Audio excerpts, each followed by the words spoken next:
యేసుక్రీస్తు నామంలో పరిశుద్ధాత్మ ఆశీర్వాదం పొందుకుంటున్న ప్రతి ఒక్కరికి హృదయపూర్వక వందనాలు తెలియజేస్తూ ఉన్నాను. ప్రతి దినము కూడా పరిశుద్ధాత్మ ఆశీర్వాదాన్ని పొందుకుంటూ ఉండాలి.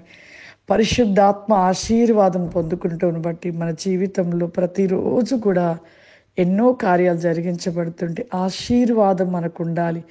దేవుని ఆశీర్వాదం ఉన్నప్పుడే మన జీవితంలో విజయమును పొందుకుంటాము, ఆరోగ్యవంతులుగా ఉంటాము, ప్రతి అపాయం తప్పించబడుతూ ఉంటుంది. ఈరోజు పరిశుద్ధాత్మ దేవుడు మనకిస్తూ ఉన్న వాగ్దానము సామెతల గ్రంథము 13వ అధ్యాయము 22వ వచనము. మంచివాడు తన పిల్లలను ఆస్తికర్తలుగా చేయును. పైనున్న వచనం కూడా చదువుదాము. నీతి మంతులకు మేలు ప్రతిఫలముగా వచ్చును, మంచివాడు తన పిల్లలకు ఆస్తికర్తలుగా చేయును. చూడండి ఎంత గొప్ప వాగ్దానం. మన జీవితంలో నీతి, యథార్థత, సత్యాన్ని కలిగి ఉంటే మన జీవితంలో ప్రతిదీ కూడా ప్రతిఫలంగా పొందుకుంటాం. మనకి ఏది కావాలో దేవుడు ప్రతిదీ అనుగ్రహిస్తూ ఉంటాడు. ఎప్పుడైతే మన జీవితంలో నీతి, యథార్థత, సత్యాన్ని విడిచిపెట్టి అబద్ధములాడుతూ అసత్యమైన మార్గంలో నడిచినప్పుడు అన్ని శ్రమలే, ఏ విషయంలో వర్ధిల్లింపు ఉండదు. కానీ చూడండి, మంచివాడు, చూడండి, ఒక మంచి క్రియలు కలిగి, మంచి మనసు కలిగి, మంచిగా మనం ఒక యథార్థత స్థితిని కలిగి ఉన్నవాడి జీవితంలో పిల్లలను కూడా దేవుడు ఆస్తికర్తలుగా చేస్తానంటున్నాడు. పిల్లలను కూడా దేవుడు ఆశీర్వదిస్తానంటున్నాడు. ఆశీర్వదించబడుట, ఆస్తికర్తలుగా దేవుడు చేస్తూ ఉన్నాడు. నిజమే. మనం ఎలా ఉంటున్నాం? మీరు ఈ లోకంలో, మనము అందరము కూడా, ప్రతి ఒక్కరు కూడా ఈ లోకంలో డబ్బుని బిడ్డలకు సంపాదించాలనుకుంటారు, ఆస్తిని సంపాదించాలనుకుంటారు. కానీ ఆస్తి, అంతస్తులు, డబ్బు, వెండి, బంగారముల కంటే దేవుని ఆశీర్వాదాలు మన పిల్లలకి సంపాదించి ఇవ్వాలి. దేవుని ఆశీర్వాదాలు మనతో ఉంటే అవి మన పిల్లలకు కూడా నిలిచి ఉంటాయి. ఆశీర్వాదాలు పొందుకోవాలి, అంతేకాని ఇవన్నీ కూడా వ్యర్థమైనవి.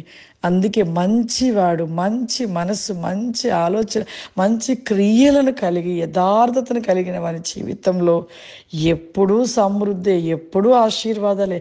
వారి తరతరాలు కూడా ఆశీర్వదించబడుతూ ఉంటారు. కాబట్టి ప్రతి ఒక్కరు కూడా మన జీవితంలో ఒక మంచి స్వభావం, మంచి మనసు, మంచి క్రియలను కలిగి దేవునికి ఇష్టలుగా జీవిస్తూ ఉంటే దేవుడు అన్ని సమకూరుస్తాడు. తరతరానికి సరిపడే సమృద్ధి అయిన ఆశీర్వాదాలు మన బిడ్డలకు అనుగ్రహిస్తూ ఉంటాడు.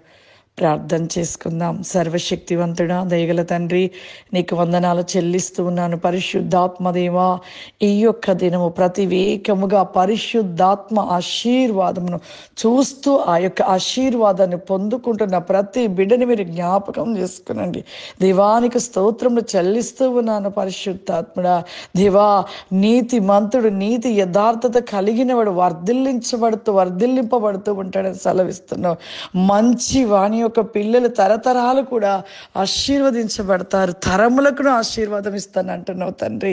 దేవా, ప్రతి ఒక్కరు కూడా నాయన ఈ లోకంలో ప్రభా నీ వైపుగా చూస్తూ మంచి క్రియలను కలిగి, మంచి మనస్సును కలిగి, మంచి మనస్సుతో ప్రభా నీలో ఫలించువారుగా ప్రతి వేకమైన నీ కృప దయచేయండి. పరిశుద్ధాత్మదేవా, ఈ యొక్క ప్రోగ్రాం ఈ సమయంలో చూస్తున్న ప్రతి ఒక్కరిపై మీ ఆత్మని కుమ్మరించండి ప్రభా, మీ అభిషేకమును కుమ్మరించండి తండ్రి, మీ శక్తి చేత నింపమని అడుగుతున్నాను ప్రభా.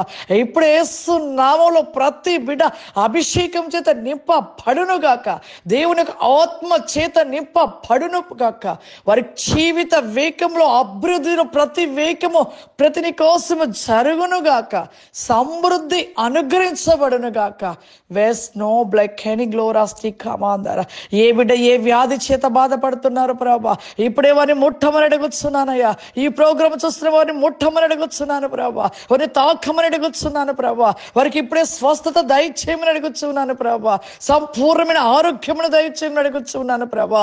ఆర్థికమైన ఇబ్బందులు ఉంటున్న బిడ్డల జీవితంలో ప్రభా ఓ సమృద్ధిని దయచేయమని అడుగుతున్నాను. దేవానికి స్తోత్రములు.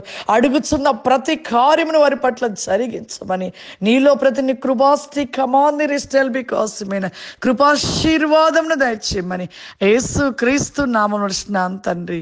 ఆమేన్. God bless you. దేవుడు మిమ్మల్ని దీవించును గాక. God bless you. దేవుడు మిమ్మల్ని దీవించును గాక. ఆమెన్.